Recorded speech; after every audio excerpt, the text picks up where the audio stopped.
Rahim. Assalamualaikum warahmatullahi wabarakatuh. Alhamdulillahirabbil alamin.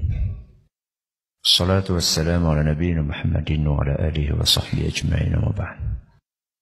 Jamaah sekalian kami hormati, ada sebuah kisah nyata yang dibawakan oleh Ustaz Farid Qasim hafizahullah ta'ala. Kisah nyata yang menakjubkan dan penting untuk kita ambil pelajarannya. Kisah ini bercerita tentang sebuah keluarga yang di dalamnya ada seorang ibu yang sudah menjadi janda beserta dengan 2 orang anak laki-lakinya. Kisah ini terjadi di ibu kota Saudi, yaitu Riyadh. Dikisahkan bahwa 2 orang anak laki-laki ini, kakak beradik, sangat menghormati orang tuanya, sangat menghormati ibunya, sangat berbakti kepada keduanya. Mereka tinggal di sebuah apartemen nyewa. Kira-kira biaya sewa per tahunnya itu adalah 24.000 real. Kalau dirupiahkan sekitar 80 juta. Biaya apa? Nyewa.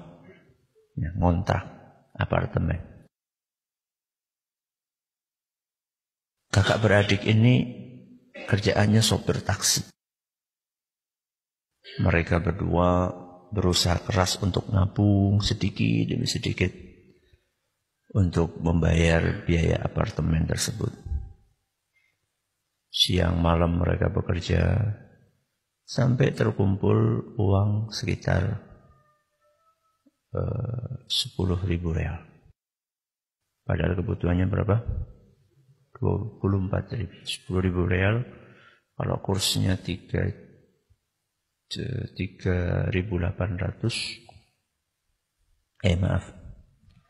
real ya, 1 real 3.800 berarti berapa? 38 juta. Kerja siang malam, banting tulang, peras keringat, kumpul uang 38 juta.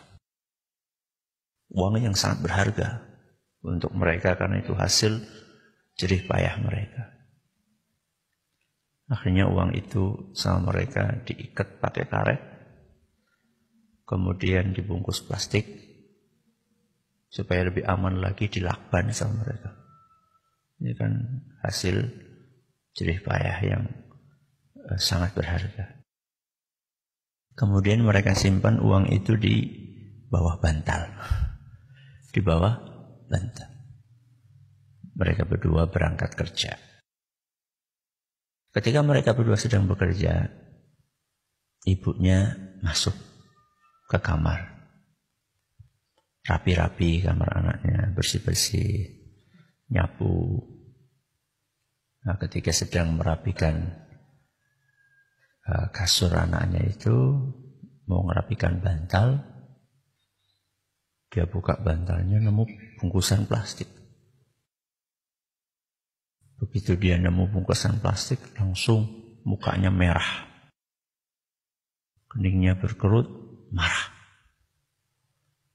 Baru kemarin dinasehati supaya enggak main kartu. Supaya enggak main kartu, domino. Masih lagi main. Tanpa pikir panjang, ibu itu mengambil bungkusan plastik itu dan segera dibakar sama ibunya. Gak lama kemudian si bungsu datang. Begitu datang belum ngomong apa-apa langsung dimarahi habis-habisan sama ibunya. Intinya kamu itu baru dinasehati supaya tidak main kartu. Kok masih juga main kartu? Si bungsu ini bingung. Karena perasaan dia dan kakaknya ini sudah nggak main kartu lagi. Mereka main kartu kemarin sekedar untuk melepas kejenuhan. Walaupun nggak pakai uang, tapi kan seringkali main seperti itu melalaikan ya, dari hal-hal yang lebih penting. Ibadah, berbakti kepada orang tua.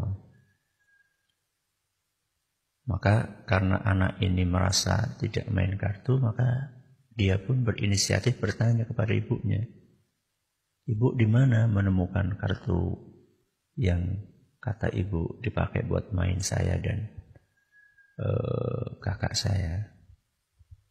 Kata ibunya, "Di bawah bantal." "Terus sekarang kartunya di mana?" "Sudah ibu bakar." Maka anak itu diam. Dia langsung berkata, "Ibu, maafkan saya dan kakak. Kami berdua khilaf." Dia tidak marah. Anak itu tidak menyalahkan orang tuanya, tidak menuduh ibunya ini memfitnah dia, karena memang dia nggak main kartu sudah. Dia tidak katakan bahwa yang ibu bakar itu duit hasil kami bekerja, sama sekali tidak keluar. Anak itu, si bungsu, cuma mengatakan, "Ibu, saya minta maaf telah mengecewakan ibu."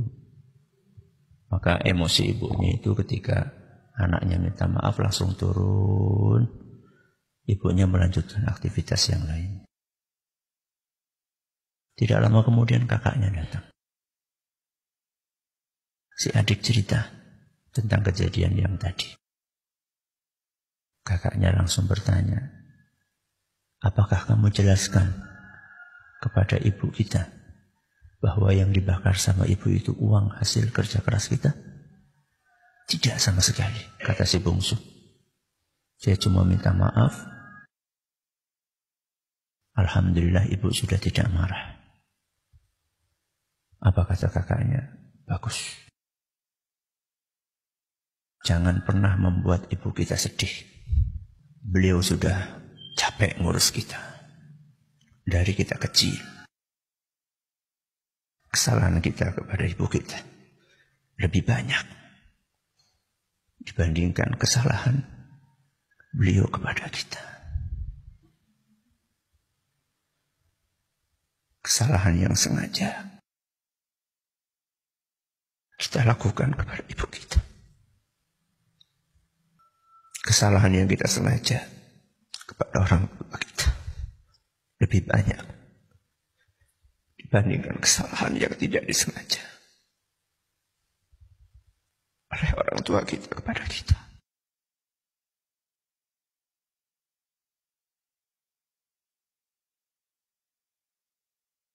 Allah berfirman di dalam Al-Quran, surat Al-Isra ayat 23, "Wa bil walidaini ihsan." Berbuat baiklah kepada kedua orang tua.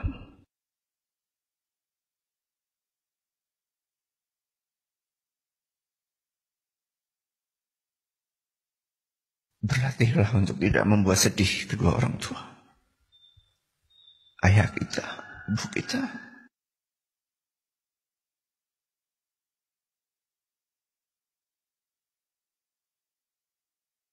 Selama itu kesalahan yang tidak disengaja, bahkan seandainya itu kesalahan yang disengaja. Seandainya itu kesalahan yang disengaja pun, tidak ada bandingannya dengan kebaikan kedua orang tua kita kepada kita.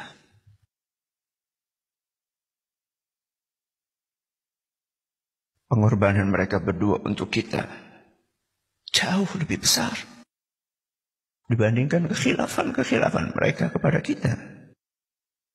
Maka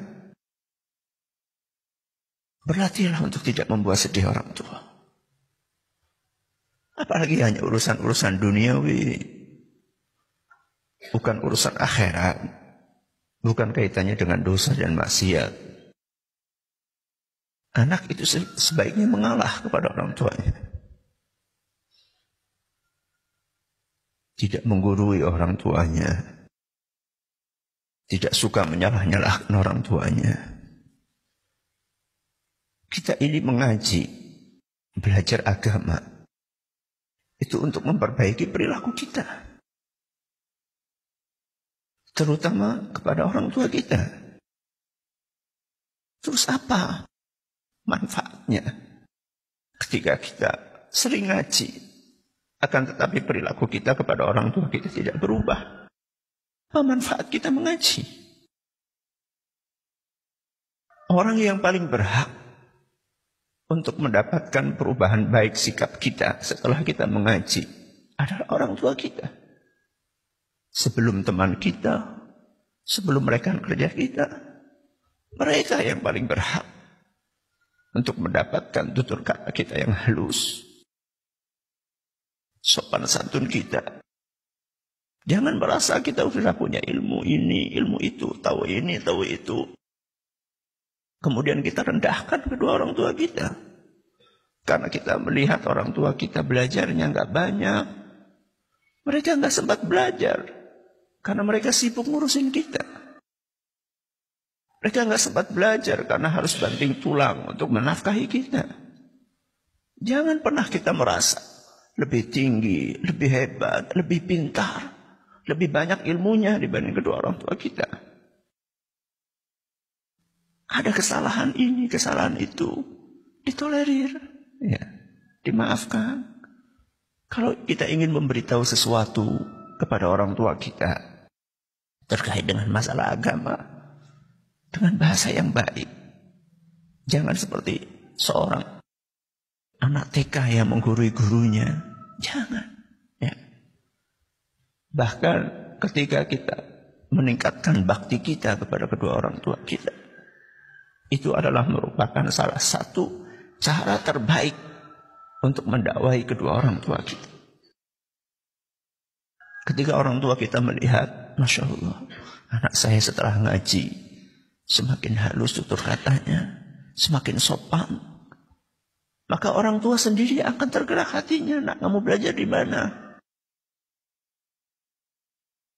Bapak ibu pengen ikut, di mana kamu ngaji? Tapi ketika kita setelah ngaji, justru perilaku kita semakin tidak baik, semakin tidak sopan, besar kepala, sombong, angkuh. Bagaimana orang tua akan tertarik dengan ilmu yang kita pelajari, dengan dakwah yang kita ikuti, ya. Maka ingat pesan Allah Subhanahu wa taala dalam surat Al-Isra ayat 23. Wabil walidaini ihsana. Berbuat baiklah kepada kedua orang tuamu. Yang masih hidup, bersyukurlah. Ini kesempatan emas. Salah satu atau keduanya. Yang sudah meninggal, masih ada pintu untuk berbakti kepada kedua orang tua. Jangan pernah berhenti untuk mendoakan keduanya. Mudah-mudahan Allah merahmati beliau berdua. Wallahu ta'ala a'la wa a'lam. Mudah-mudahan yang sedikit ini bermanfaat. Subhanakallahumma wa bihamdika asyhadu an la ilaha illa anta astaghfiruka wa atubu ilaik. Assalamualaikum warahmatullahi wabarakatuh.